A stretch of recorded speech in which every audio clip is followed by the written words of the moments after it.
Many parents, as you well know, have been looking for this. And now he's putting a date on this, right? Tuesday, June 21st, for when these shots in arms could start in earnest. Although you heard him lay some caution on the fact that it's not like you snap your fingers and there's vaccines widely available. It may take some time to ramp up. That was MSNBC yesterday. They must talk to a very select group of parents, i.e. nowhere close to the majority of America. In fact, 2/3 of kids 5 to 11 don't have their COVID vaccine. That's right. Roughly 64% of parents told the CDC thanks but no thanks for the past 7 months and defied their guidance to fully vaccinate their kids, something MSNBC clearly does not understand and is likely probably to happen for kids under the age of 5 as well. Remember, COVID in kids might be unpleasant, but is far from a real risk.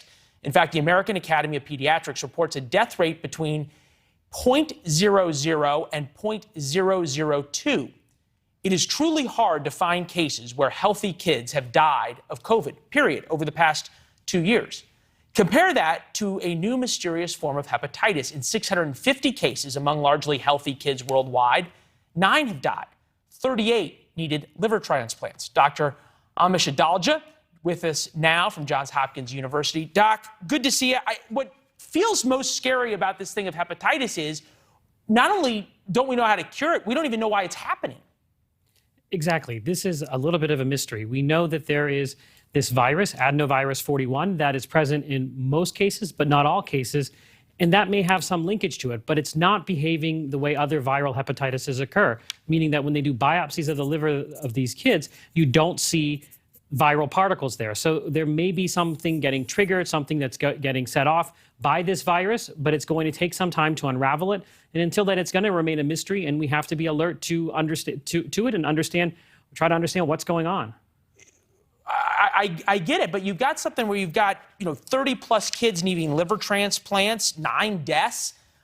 It seems far more aggressive and risky for kids to get this than to get COVID. Time to shut down schools again? It's important to remember that this pediatric hepatitis is very, very rare, even though you're seeing headlines about it and there's a lot of concern and the CDC has been aggressively pursuing it. It's not something that is going to become very common.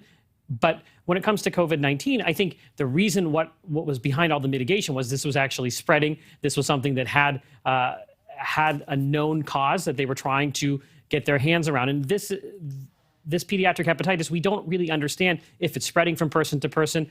And because it is so rare, there's not going to be that same kind of mitigation measure put in place for it because we don't quite have the same handle on it. And when it comes to COVID in schools, I think most people now recognize that this was a mistake to close schools, that this could have been done safely with schools open like it was in parts of Europe. Yeah, no, that's sort of where I was getting at, is that it seems as though even with something this risky, you don't do that yet.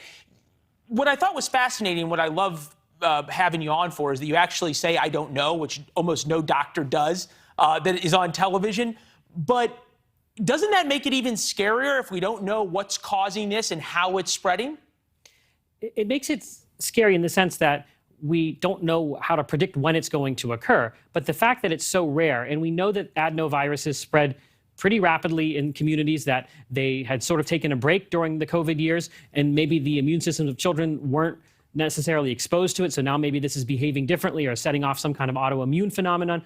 All of that is mysterious, but this is something that is pretty rare, and it's not something that every parent should be worrying that their child is going to get. And I think in that sense, you have to be measured about it. But because it is so rare. I only got 30 seconds, but you just said that kids were immune to it. Now all of a sudden they've lost that because they've been locked up. Are we to believe that this is going to be the summer of hepatitis in kids? Not necessarily. That's one hypothesis, that because all the other respiratory viruses that children usually get didn't infect them because children were at home, they weren't interacting. Now there is some loss of immunity, and these viruses may be behaving differently. We've seen it with RSV, we've seen it with flu, and one of the hypotheses is that adenovirus 41 is behaving differently because of that. I think we have to run this down. It's one of many hypotheses, but I think it does have some biological plausibility to it. Wow. It's scary, especially if you're one of these parents that gets the diagnosis in terms of what happens to your kid. Hey, Doc, it's always good to see you. Thank you. It's been too long. Thanks for having me. Yeah, thank you.